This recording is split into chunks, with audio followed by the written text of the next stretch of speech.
Seriously, I've been doing a whole lot of things. I have been not touring, as you know. I've had a few little health issues, and we're taking good care of them. For nearly 10 months, one of the biggest names in American music simply vanished. Millions of fans were left wondering what had happened to the woman who had never stopped working in 60 years. Then, on March 13, 2026, she walked back into the spotlight and said 5 words that stopped everyone cold. "Be ready for me. I ain't done." And when you learn everything she went through to be able to stand there and say those words, they hit completely differently. The return nobody saw coming. On March 13, 2026, in Pigeon Forge, Tennessee, inside the Celebrity Theater at Dollywood, hundreds of fans had gathered for the opening of the park's 41st season. The atmosphere was electric, but beneath the excitement sat something heavier. Nobody knew if Dolly Parton was actually going to show up. Her team had confirmed her presence, but after 10 months of canceled events, hospital visits, and whispered rumors, fans were holding their breath. Then she walked out. The crowd erupted into a standing ovation the moment she appeared, dressed in a vibrant sequined outfit, her signature blonde hair perfectly in place, looking every bit the icon she has always been. People were shouting, "We love you, Dolly, we missed you," from their seats. Some were crying, and Dolly, true to form, addressed it all with the kind of honesty that has made her one of the most beloved figures in American culture. She did not pretend everything had been fine. She did not offer a polished, rehearsed statement designed to calm the public. Instead, she looked out at the crowd and told the truth. "I've had a few little health issues, and we're taking good care of them," she said. "I just kind of got worn down and worn out, grieving over Carl and just where I needed to build myself back up spiritually, emotionally, and physically. But all is good. It didn't slow me down." What followed was one of the most surprising moments of the entire event. Dolly began talking about her future, and the list she rattled off was not the calendar of a woman who had spent 10 months recovering. She mentioned new music coming, her Broadway musical in active development, and her rescheduled Las Vegas residency on the horizon, all delivered with the casual ease of someone reading off a grocery list. She even managed to make the crowd laugh. When someone jokingly asked if the Dollywood president standing beside her was her new husband, Dolly shot back without missing a beat. "I think Carl Dean's waiting for me. If I should show up at the pearly gates with somebody else, he would not like that. He'd be saying, 'Who's that little pisser?' You leave him outside the gates." She talked about Dollywood reaching its 5th decade, called it the #1 theme park in America, and said she never dreamed it would become what it has become. And before she left the stage, she left everyone with a line they would not forget. "I've been doing a lot of writing, a lot of thinking, a lot of praying, and a lot of getting ready for a lot of new stuff coming up." The woman the world had been worried about had returned. But what most people watching did not fully understand was just how much she had been carrying for the 10 months before that moment. Because the story of what happened behind the scenes is far more layered and far more human than any headline captured. The man nobody ever saw. To understand what Dolly lost in March 2025, you have to understand who Carl Thomas Dean actually was. Because most people know his name, but almost nobody ever knew the man himself. And that gap between public knowledge and private reality is the whole story. Carl Dean died on March 3, 2025, at 82 years old, ending a marriage of nearly 60 years that had survived everything the entertainment industry could throw at it. He was not a musician. He was not a manager or a producer or anyone connected to the music business. He ran an asphalt paving company with his father in Nashville. He was deeply tanned from years of outdoor labor, deeply private by nature, and completely uninterested in his wife's fame. In nearly 6 decades of marriage to one of the most famous women in America, Carl Dean granted exactly one public interview in 2016, and he attended exactly one public event with Dolly after their wedding, the 1966 BMI Awards banquet. Before they had even reached the parking lot, he was already pulling off his tuxedo. He told her, "Don't ever ask me to go to another one of them damn things, because I ain't going." He never did. The story of how they met is one of the most genuinely charming origin stories in music history. Dolly arrived in Nashville on the very day after her high school graduation in 1964 and met Carl outside a laundromat. He pulled up in a white Chevrolet and called out to her. She was suspicious enough of strangers that she did not get in his car, but she told him to come back the next day while she was babysitting. He came every day for a week.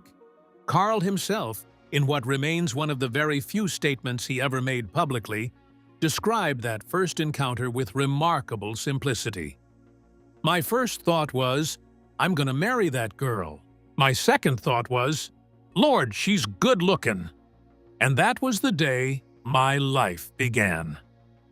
They married 2 years later, eloping to Ringgold, Georgia, on Memorial Day 1966, with only Dolly's mother, the preacher, and his wife present.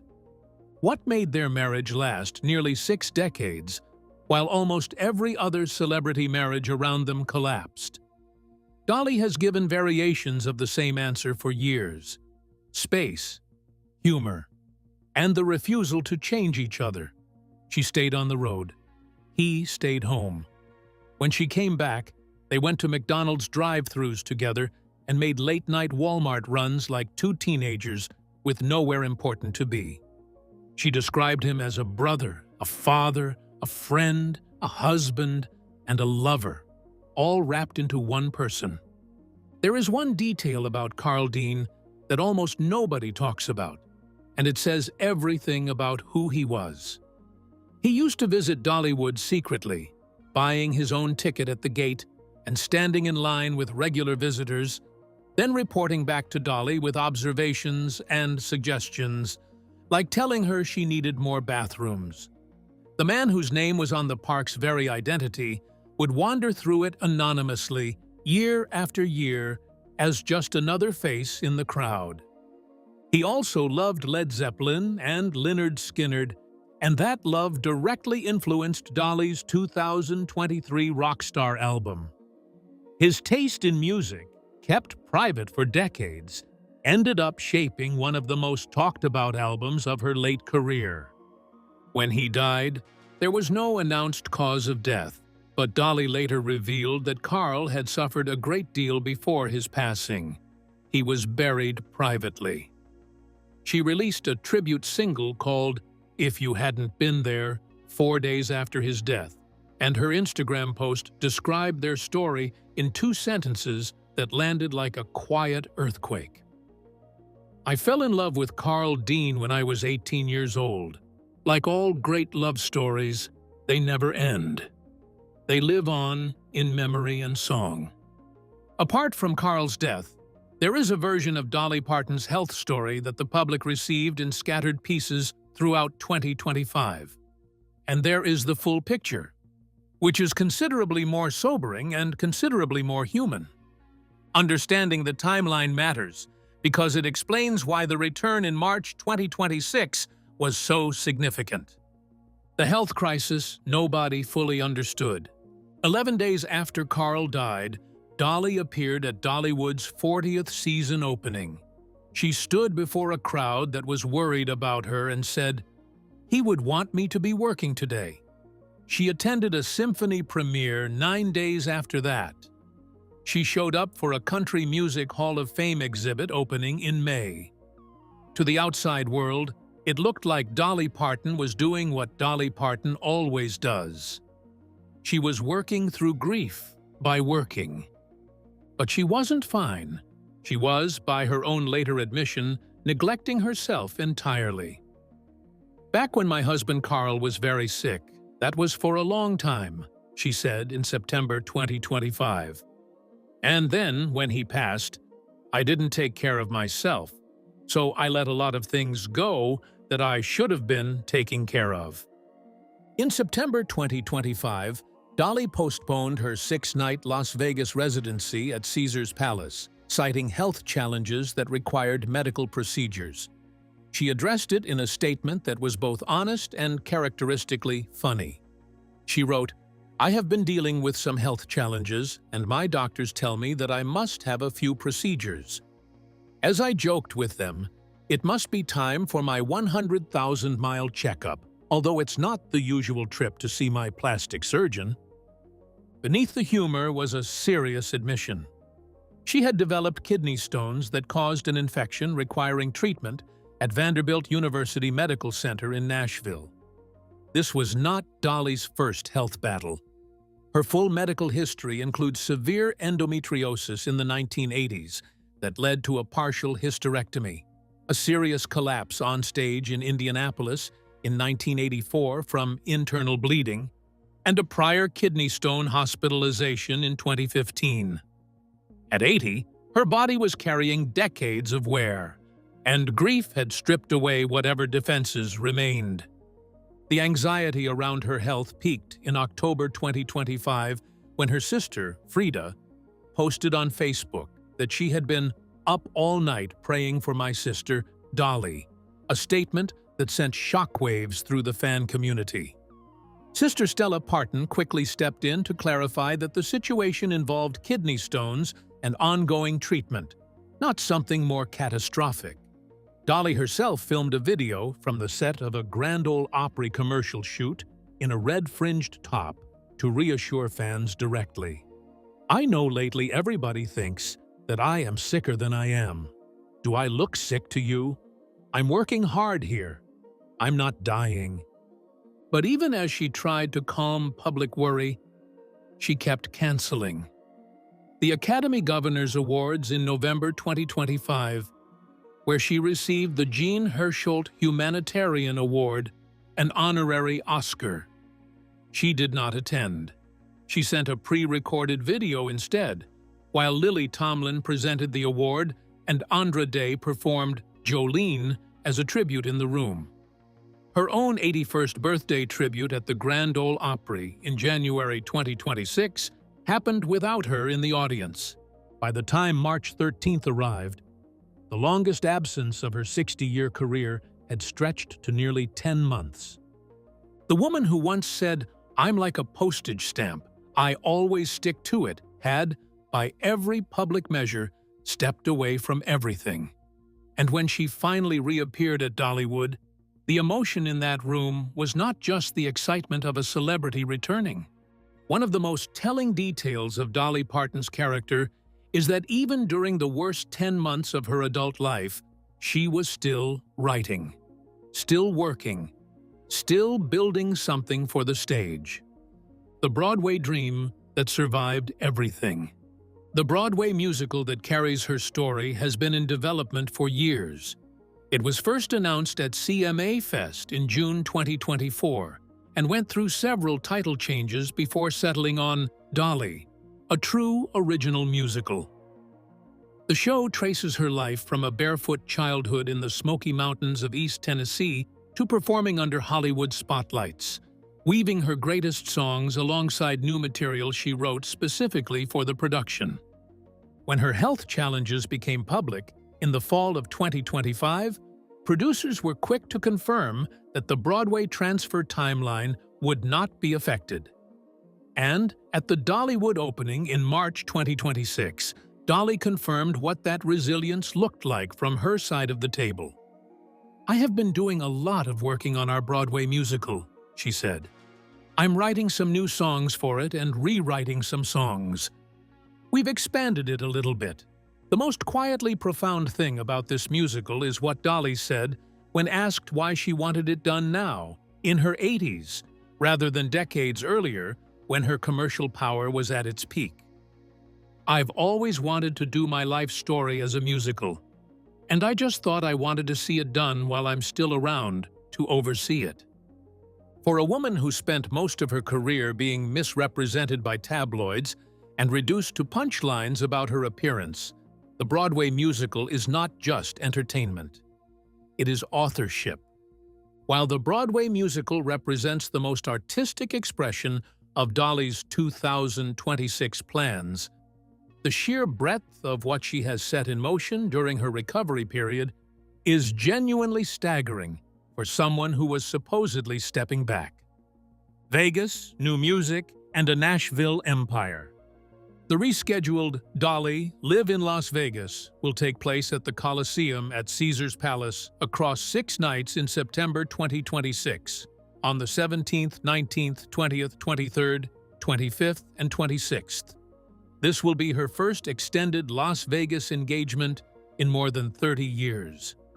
The original December 2025 dates were canceled due to her health, but all original tickets remain valid, and the anticipation has only grown since the postponement. On the music front, Dolly released a new version of her 1977 song Light of a Clear Blue Morning on January 16, 2026, just 3 days before her 80-year-old birthday, featuring Lainey Wilson, Miley Cyrus, Queen Latifah, and Reba McEntire, with proceeds benefiting pediatric cancer research at Vanderbilt University Medical Center. She described writing the original song during a period when she was searching for hope, and said 50 years later, the message still felt just as true. Then, there is the Songteller Hotel. Dolly Parton's Songteller Hotel opens in downtown Nashville on June 10, 2026, a 245-room luxury property that contains 2 live music venues, a coffee shop named Cup of Ambition, after her song from the film 9 to 5, a 6 Sisters suite honoring her 5 siblings, and an entire 3rd floor dedicated to the largest Dolly Parton museum in the world. That museum, called Dolly's Life of Many Colors, spans over 20,000 square feet and will house memorabilia, costumes, instruments, and exhibits spanning her entire career. A hotel and a museum combined into one downtown Nashville address, opening the same summer as her Broadway debut. This is not the calendar of someone who nearly retired. In February 2026, East Tennessee Children's Hospital was officially renamed the Dolly Parton Children's Hospital, a designation representing what the hospital called a generational commitment from Dolly that will serve more than 500,000 patients annually across nearly 40 locations.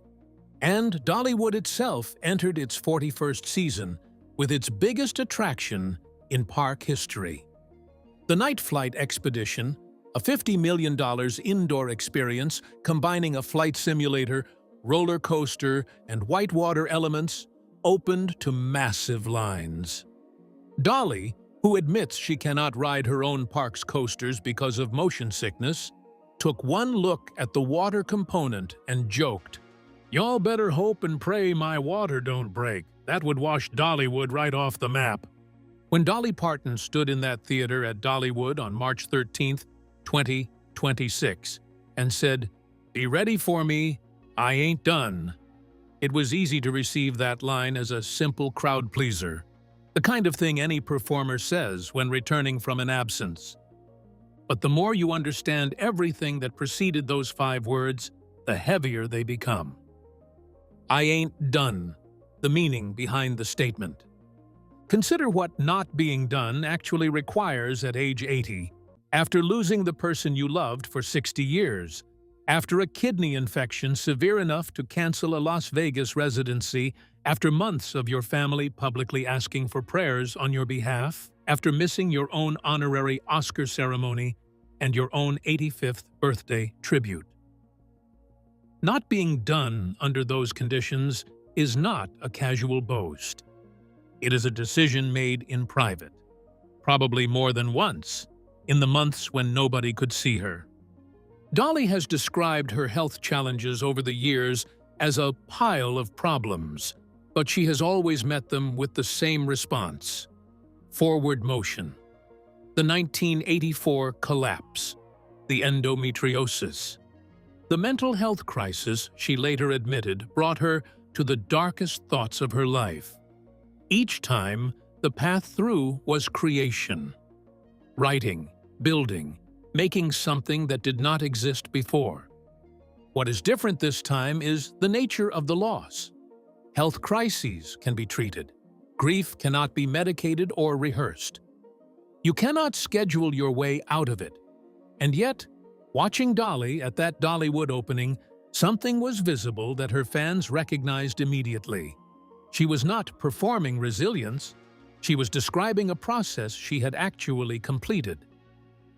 "I needed to build myself back up spiritually, emotionally, and physically," she said, past tense. The building had happened. She was on the other side of it. Be ready for me. I ain't done. At Dollywood, in the park that started as a hillbilly joke and became the #1 theme park in America, surrounded by fans who had been praying for her for months, Dolly Parton made it very clear. The story has more chapters. The songs are already being written. And the woman who fell in love with a shy paving contractor outside a Nashville laundromat in 1964, who built an empire without ever losing herself, who grieved the way real people grieve and came back the way only she could, is nowhere close to finished. What do you think her most powerful moment from this entire story is? Let us know in the comments below.